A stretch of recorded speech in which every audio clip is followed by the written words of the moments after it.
நித்யா, அந்த மாஸ்க்மேன் அவரோட car number கொடுத்தாருன்னு சொன்னல, நம்ம அதை வச்சு அவர் யாருன்னு கண்டுபிடிக்கலாம் என்று சொன்னாள். அதை கேட்டதும் நித்யாவின் முகம் அதிர்ச்சியை வெளிப்படுத்தியது. அதை பார்த்த ஜெனி, ஹே, நீ எதுக்கு ஷாக் ஆகுற? வா போய் செக் பண்ணலாம் என்று சொன்னாள். அதை கேட்ட நித்யா, அது எப்படி நம்பர் பிளேட் வச்சு நம்ம அவரை தெரிஞ்சுக்கிறது என்று கேட்டாள். அதெல்லாம் காசு கொடுத்தா எல்லாம் தெரியும் என்று சொன்னவள் அவளை இழுத்துக்கொண்டு ஒரு இடத்திற்கு சென்றாள். அதை கொடுத்த கொஞ்ச நேரத்திலேயே அவளுக்கு மெசேஜ் வந்தது. அதை பார்த்தவள், நித்யா, மாஸ்க்மேன் யாருன்னு தெரிஞ்சிருச்சு என்று சொன்னாள். மாஸ்க்மேனின் கார் நம்பரை வைத்து அவர் யார் என்பதை ஜெனி கண்டுபிடித்து விட்டதாக கூறியதை கேட்டவுடன் நித்யாவின் முகத்திலும் அதிர்ச்சி தெரிந்தது. அவரு வேற யாரும் இல்ல, மிஸ்டர் ரோஹித் தான் என்று ஜெனி சொல்லவும் அதை கேட்ட நித்யா, என்னது ரோஹிதா? யார் அவரு? பெரிய செலிபிரிட்டியா என்று கேட்டாள். இவரை தெரியாதாங்கிற மாதிரி ஒரு லுக்கு விட்ட ஜெனி, 7 ஸ்டார் ப்ரொடக்ஷன் கம்பெனின்ற ஒரு பெரிய ப்ரொடக்ஷன் கம்பெனி இவரோடதுதான். இவர் பேரு மிஸ்டர் ரோஹித். இப்ப தமிழ்நாட்டுல மட்டும் இல்ல, இந்தியா முழுக்க டாப்ல இருக்கிற நடிகர் நடிகைகள் எல்லாரும் இவர் கம்பெனி மூலமா ஒரு படம் கிடைக்காதான்னு ஏங்கிட்டு இருக்காங்க. இவரை பத்தி நான் நிறைய கேள்விப்பட்டிருக்கேன். எவ்வளவு அழகான பொண்ணா இருந்தாலும் இவர் யாரையும் ஏறெடுத்து கூட பார்த்தது கிடையாது. ஒரு ஃபீமேல் ஆக்டர் இவர் கூட ரொம்ப நெருக்கமா இருக்க முயற்சி பண்ணிருக்கா. ஆனா இவரு ரொம்ப டென்ஷன் ஆகி அந்த பொண்ண இண்டஸ்ட்ரியில இருந்து பெர்மனண்டா பேன் பண்ணிட்டாரு. அதனால இவர் ஒரு கேன்னு கூட ஒரு ரூமர் இருக்கு என்று ஜெனி சொல்லவும் இதை கேட்டவுடன் நித்யாவின் முகம் மாறியது. மாஸ்க்மேனுடன் அவள் மிகவும் நெருக்கமாக இருந்திருக்கிறாள். அவரோட முகத்தை பார்க்கவில்லை என்றாலும் அந்த கம்பீரமான உடலும் அவர் தன் கூட நெருக்கமாக இருக்கும்போது நடந்து கொள்ளும் விதத்தையும் யோசித்த போது நிச்சயமாக ஒரு கேயாக இருக்க வாய்ப்பே இல்லை என்றுதான் நித்யாவிற்கு தோன்றியது. என்னடி, நான் சொன்னது கேட்ட உடனே உனக்கு ரொம்ப ஷாக்கா இருக்கா? அவர் உன்கிட்ட நீ ஒரு குழந்தை பெத்து கொடுக்கணும்னு தானே அடிக்கடி சொல்லுவாருன்னு சொன்ன என்று ஜெனி கேட்டாள். ஆமா என்று நித்யா சொல்லவும், பாத்தியா, இதுல இருந்து என்ன தெரியுது? அவர் லவ் பண்ணது நிச்சயம் ஒரு பொண்ணா இருக்க முடியாது, அது ஒரு பையனாதான் இருக்கும். அதனாலதான் அவங்க 2 பேரும் கல்யாணம் பண்ணிக்கிட்டு குழந்தை பெத்துக்க முடியாதுங்கிறதுனாலதான் உன்னை அவரை யூஸ் பண்ணிக்க பாக்குறாரு. நான் சொல்றத கொஞ்சம் நல்லா யோசிச்சு பாரு. நீ அவரோட பாய் ஃப்ரெண்ட் சாயல இருந்திருக்க. அதனால உன் மூலமா ஒரு குழந்தைய பெத்துக்கிறதுக்காக தான் அவர் உன் கூட நெருங்கி பழகுறாரு என்று ஜெனி கூறினாள். ஜெனி பேச பேச நித்யாவிற்கு மிகவும் வருத்தமாக இருந்தது. உடனே ஜெனி நித்யாவின் தலையை ஆதரவாக வருடி கொடுத்து, கவலைப்படாத நித்யா, அட்லீஸ்ட் உன்னோட பிரச்சனை எல்லாத்தையும் அவர் சரி பண்ணிருக்காரே, அது வரைக்கும் சந்தோஷம்தான் என்று ஜெனி சொல்லவும் நித்யாவால் எதுவும் பதில் சொல்ல முடியவில்லை. அவளால் ஜெனி சொல்வதை ஏற்றுக்கொள்ள முடியவில்லை. திருமணமான நாள் முதலாக அவள் அனுபவித்த நரக வாழ்க்கைக்கு மருந்திடும் விதமாக அவன் அவளிடம் நடந்து கொண்டான். அவன் மனதில் வேறொரு பெண் இருக்கிறாள் என்று கேட்டவுடனே அவள் உடைந்து போய்விட்டாள். இப்போது அவன் ஒரு கே என்ற விஷயம் அவள் மனதை இன்னும் வேதனைப்படுத்தியது. அப்பொழுது அவள் பின்னால் இருந்து, ஏ நித்யா, நீங்க தான் இருக்கியா? இங்க என்ன பண்ணிட்டு இருக்க என்று ஒரு குரல் கேட்டது. உடனே அவள் திடுக்கிட்டு திரும்பி பார்த்தாள். அங்கே பிரகாஷ் நின்று கொண்டிருந்தான். அவனை பார்த்தவுடன், நீயா என்று அவள் முகத்தை சுழித்துக் கொண்டு கேட்டாள். என்ன பார்த்தாலே உன் முகமே மாறுது. நீங்க என்ன பண்ற? ஜெனி கூட வந்திருக்கியா என்று பிரகாஷ் கேட்கவும், இந்த டப்பா மண்டை எதுக்கு இங்க வருதுன்னு நினைச்ச ஜெனி நித்யாவை இழுத்து தனக்கு பின்னால் மறைத்து கொண்டு, இங்க பாரு பிரகாஷ், உனக்கும் நித்யாவுக்கும் எந்த சம்பந்தமும் கிடையாது. அவ எங்க போனா உனக்கு என்ன? அவ எங்க போனாலும் குட்டி போட்ட நாய் மாதிரி அவ பின்னாடியே வந்துருவியா என்று கேலி செய்யும் விதமாக கூறினாள். ஏய், தேவையில்லாம பேசாத. நான் ஒன்னும் உன்கிட்ட பேசல, நான் என் பொண்டாட்டி கிட்ட பேசிட்டு இருக்கேன் என்று பிரகாஷ் சொல்லிக் கொண்டிருக்கும் போதே அங்கே வந்த அக்ஷயா, பிரகாஷ், இங்க என்ன பண்றீங்க? உங்களுக்காக நான் அங்க எவ்வளவு நேரமா வெயிட் பண்ணிட்டு இருக்கேன் தெரியுமா என்று கொஞ்சம் குரலில் கூறியவள் நித்யாவை பார்த்து, அக்கா, நீ இங்கதான் இருக்கியா? நான் இப்ப கன்சீவா இருக்கேன் இல்லையா? ஆன்டியும் இவரும் எனக்காக ஒரு கார் வாங்கணும்னு ஆசைப்பட்டாங்க. இப்பதான் கார் வாங்கிட்டு வந்திருக்கோம். உன்னை இங்க பாப்பேன் நான் எக்ஸ்பெக்ட் பண்ணவே இல்ல என்று கூறினாள். அவளை பார்த்தவுடன் நித்யா தன்னுடைய முகத்தை திருப்பிக் கொள்ளவும் அவளுடைய கையை பிடித்து இழுத்துக்கொண்டு ஜெனி அங்கிருந்து வேகமாக கிளம்பினாள். உடனே பதட்டமடைந்த பிரகாஷ், நித்யா நில்ல, போகாத என்று சொல்லிக்கொண்டே அவள் பின்னால் போக அதற்குள் அக்ஷயா அவனுடைய கையை பிடித்து தடுத்து நிறுத்தி, பிரகாஷ், எங்க போறீங்க? வாங்க சாப்பிடலாம், நம்ம ஆர்டர் பண்ணின ஃபுட் எல்லாமே வந்துருச்சு என்று கூறினாள். நீயே சாப்பிடு, எனக்கு ஒரு முக்கியமான வேலை இருக்கு, நான் போறேன் என்று எரிச்சலாக கூறிவிட்டு பிரகாஷ் அங்கிருந்து கிளம்ப போனான். ஆனால் அக்ஷயா விடவில்லை. எங்க போறீங்க பிரகாஷ்? என் அக்காவை துரத்துக்கிட்டே அவ பின்னாடி போக போறீங்களா என்று ஆவேசமாக பல்லை கடித்துக் கொண்டு கூறியவள் உடனே சுதாரித்துக் கொண்டு டக்கென்று தன்னுடைய முகத்தை மாற்றிக்கொண்டு, என்னங்க, நான் இப்ப கன்சீவா இருக்கேன், இப்படி என்ன தனியா விட்டுட்டு போறேன்னு சொல்றீங்களே? டாக்டர் ஏற்கனவே நான் வீக்கா இருக்கேன்னு சொல்லிருக்காரு. யாராவது என் மேல வந்து மோதி நம்ம குழந்தைக்கு ஏதாவது ஒண்ணு ஆயிடுச்சுன்னா என்ன பண்றது என்று தன்னுடைய முகத்தை அப்பாவியாக வைத்துக் கொண்டு கூறினாள். அதற்குள் ஜெனியும் நித்யாவும் பிரகாஷின் கண்களிலிருந்து மறைந்து விட்டார்கள். நித்யாவை பின்தொடர்ந்து செல்ல முடியாமல் போய்விட்டதே என்ற எரிச்சலுடன் திரும்பிய பிரகாஷ், சும்மா நடிக்காத அக்ஷயா, நீ வேணும்னே தான் நித்யாவை விருப்பேத்துறதுக்காக நம்ம புது கார் வாங்கியிருக்கிற விஷயத்த அவகிட்ட சொன்ன, அதனாலதான் அவ டென்ஷன் ஆகி போயிட்டா என்று கூறினான். என்னங்க நீங்க இப்படி அபாண்டமா என் மேல பழி போடுறீங்களே? நம்ம குழந்தை அவங்களுக்கும் குழந்தை தானே, அவளையும் நம்ம ஃபேமிலியில ஒருத்தராதான் நான் நினைக்கிறேன். ஆனா அவ நான் கன்சீவா இருக்கிறத பார்த்து பொறாமப்பட்டு இப்படி முகத்தை திருப்பிட்டு போவான்னு நான் எதிர்பார்க்கவே இல்ல என்று மிகவும் வருத்தமாக இருப்பது போல நடித்தாள் அக்ஷயா. உடனே பிரகாஷின் மனம் இளகிவிட்டது. சரி சரி, ஃபீல் பண்ணாத, வா நம்ம போய் சாப்பிடலாம் என்று கூறியவன் அவளை அழைத்துக் கொண்டு அங்கிருந்து கிளம்பினான்.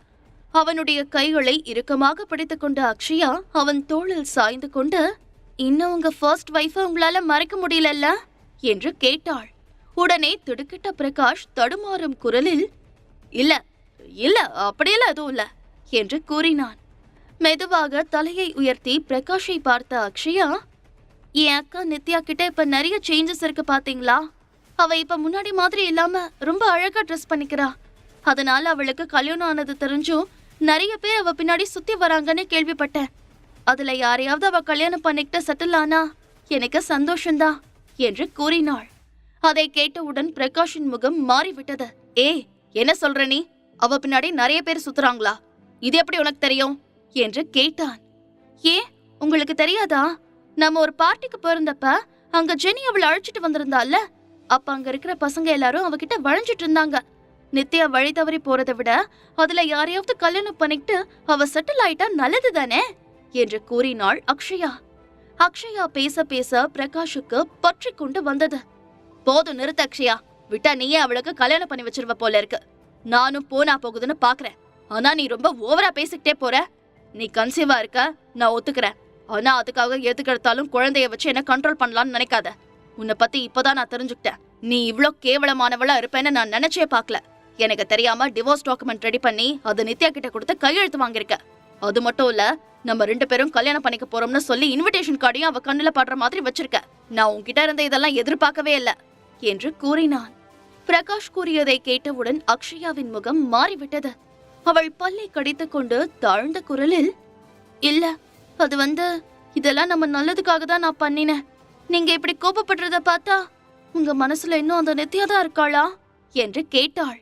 அத உன்கிட்ட சொல்லணும்னு அவசியம் கிடையாது என்று கோபமாக கூறிய பிரகாஷ் அங்கிருந்து வேகமாக வெளியேறினான். அவனுக்கு பின்னால் அக்ஷயாவின் குரல், பிரகாஷ் பிரகாஷ் என்று கத்திக்கொண்டே இருந்தது. ஆனால் அவன் அதை பொருட்படுத்தவே இல்லை. ஹோட்டலை விட்டு வெளியில் வந்த பிரகாஷ் நித்யாவிற்கு கால் செய்தான். ஆனால் நம்பர் பிஸி என்றே வந்தது. அவனுடைய நம்பரை நித்யா பிளாக் லிஸ்டில் போட்டுவிட்டாள் என்று அப்பொழுதுதான் அவனுக்கு புரிந்தது. பொறாமை தீ அவன் மனம் முழுக்க குழிந்துவிட்டு எரியத் தொடங்கியது. உடனே அவன் ஒரு நம்பருக்கு கால் செய்து, ஹலோ, பிரைவேட் டிடெக்டிவ் ஏஜென்சியா? என் வைஃப் மேல எனக்கு சந்தேகமா இருக்கு. அவளை பத்தி ஃபுல் டீடைல்ஸ் விசாரிச்சு சொல்லணும். நீங்க எவ்வளவு அமௌண்ட் கேட்டாலும் நான் அதை கொடுக்க ரெடியா இருக்கேன் என்று கூறினான். அக்ஷயா வீட்டிற்கு வந்த பொழுது அவளுடைய மாமியார் வசுந்தரா மட்டும் வீட்டில் இருந்தாள். அக்ஷயா மட்டும் தனியாக வருவதை பார்த்தவள், என்னாச்சு அக்ஷயா, ஏன் நீ மட்டும் தனியா வர? பிரகாஷ் எங்க என்று விசாரித்தாள். ஒரு நிமிடம் தயங்கிய அக்ஷயா புன்னகையுடன், அவருக்கு ஆபீஸ்ல வேலை இருக்குன்னு சொல்லிட்டு போயிட்டாரு ஆண்டி என்று கூறினாள். கர்ப்பமா இருக்கிற பொண்ண தனியா விட்டுட்டு போயிருக்கானே, வரட்டும் அவன், நான் கேக்குறேன் என்று கோபமாக அவள் சொல்லிக் கொண்டிருக்கும் பொழுதே அக்ஷயா வீட்டிற்குள் நுழைந்தாள். உள்ளே நுழைந்தவுடன் வீட்டிற்குள் ஏதோ கருகும் வாடை வந்தது. முகத்தை சுளித்துக் கொண்டவள், ஆண்டி, என்ன ஒரே ஸ்மெல்லா இருக்கு என்று விசாரித்தாள். அதை ஏன் கேக்குறப்போ, மீன் குழம்பு சாப்பிட்டு ரொம்ப நாள் ஆச்சேன்னு இன்னைக்கு காலையில கடைக்கு போய் மீன் வாங்கிட்டு வந்து அதை கிளீன் பண்ணி குழம்பு அடுப்புல வச்சுட்டு கொஞ்ச நேரம் டிவில சீரியல் பார்க்கலான்னு வந்து உக்காந்தேன். அதுல அடுப்புல வச்ச குழம்பையே மறந்து போயிட்டேன். குழம்பு தீஞ்சு போயிடுச்சு. அந்த ஸ்மெல்லு போகவே மாட்டேங்குது என்று கூறினாள். அக்ஷயாவால் அந்த வாடையை தாங்கிக் கொள்ள முடியவில்லை. அவளுக்கு வயிற்றை புரட்டி கொண்டு வந்தது. என்ன ஆண்டி இப்படி பண்ணி வச்சிருக்கீங்க? எனக்கு தான் ஃபிஷ் பிடிக்காதுன்னு உங்களுக்கு தெரியும்ல, அப்புறம் எதுக்கு நீங்க அதை வாங்குனீங்க? அதையும் தீய வச்சு. இப்ப எனக்கு வாமிட் வர மாதிரி இருக்கு. இருங்க, பிரகாஷ் வரட்டும், அவர்கிட்டயே சொல்றேன் என்று முகத்தை அஷ்டகுணலாக வைத்துக் கொண்டு கூறினாள் அக்ஷயா. இதை கேட்டவுடன் வசுந்தராவிற்கு சுருக்கென்று கோபம் வந்துவிட்டது. அக்ஷயா இந்த குடும்பத்தின் வாரிசை சுமந்து கொண்டிருக்கிறாள் என்ற ஒரே காரணத்திற்காகத்தான் அவள் இவ்வளவு நாட்களாக அடக்கி வாசித்துக் கொண்டிருந்தாள். இப்போது அக்ஷயா கூறியதை கேட்டவுடன் அவளுக்குள் இருந்த பத்ரகாளி வெளியில் வந்துவிட்டாள். இது என்ன அதிசயமா இருக்கு? உனக்கு பிடிக்காதுன்னா நாங்க யாரும் மீன் சாப்பிடக்கூடாதா என்ன? இன்னும் உங்களுக்கு கல்யாணமே ஆகல, அதுக்குள்ள நீ என்னையே அதிகாரம் பண்ண நினைக்கிறியா? பிரகாஷ் என் பிள்ளை, என்ன மீறி அவன் ஒரு வார்த்தை பேசிடுவானா என்று அகங்காரமாக கூறினாள் வசுந்தரா. ஏற்கனவே பிரகாஷ் தன்னை தனியாக விட்டுவிட்டு சென்றதால் கடுப்பில் இருந்த அக்ஷயாவிற்கு இப்பொழுது அவனுடைய அம்மாவும் தன்னிடம் முகத்தை சுளித்துக் கொண்டு பேசியதை பொறுத்து கொள்ள முடியவில்லை. அவள் உடனே, நான் இந்த வீட்டு மருமக, இப்ப கர்ப்பமா இருக்கேன், என்கிட்டயே நீங்க இவ்வளவு திமிரா பேசுவீங்களா என்று கோபமாக கேட்டாள். இவ்வளவு நாட்களாக எதிர்த்து ஒரு வார்த்தை கூட பேசாமல் மிகவும் அடக்கமாக இருந்த அக்ஷயா இப்பொழுது கோபப்படுவதை பார்த்த வசுந்தரா ருத்ர தாண்டவம் ஆட ஆரம்பித்து விட்டாள். என்ன வாய் ரொம்ப நீளுது? நீ இந்த வீட்டுக்கு வாழ வந்தவ, நான் பிரகாஷோட அம்மா, உனக்கு மாமியார். என்னையே எதிர்த்து பேசுறியா? நித்யா இப்படியெல்லாம் இருக்க மாட்டா. நான் என்ன வேலை சொன்னாலும் மறு பேச்சு பேசாம செய்வா.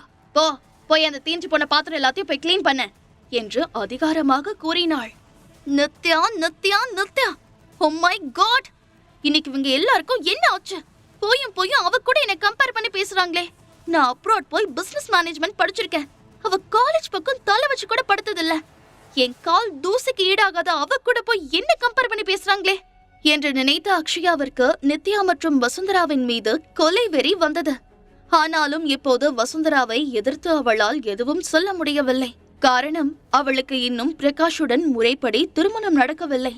திருமணமாகும் வரை அவள் அனைத்தையும் பல்லை கடித்துக் கொண்டு சகித்துக் கொண்டு அடக்கி வாசிக்க வேண்டும் என்று நினைத்தவள் ஒரு ஆழ்ந்த பெருமூச்சை வெளியேற்றிவிட்டு, சரி விடுங்க ஆண்டி, நானே யாரையாவது வர சொல்லி கிளீன் பண்ணிடுறேன் என்று கூறினாள். என்னது, ஆள் வச்சு கிளீன் பண்ண போறியா? அந்த ஆளுக்கு யார் சம்பளம் கொடுக்கறது? இங்க ஒன்னும் பணம் காய்க்கிற மரம் இல்ல, நீயே போய் கிளீன் பண்ண என்று வசுந்தரா இடுப்பில் கை வைத்துக் கொண்டு கண்களை உருட்டி கொண்டு கூறினாள். என்ன ஆண்டி சொல்றீங்க? இத கிளீன் பண்றதுக்கெல்லாம் அதிகமா செலவாகாது என்று கிண்டலாக அக்ஷயா கூறவும், சம்பாதிச்சாதானே உனக்கு பணத்தோட அருமை தெரியும்.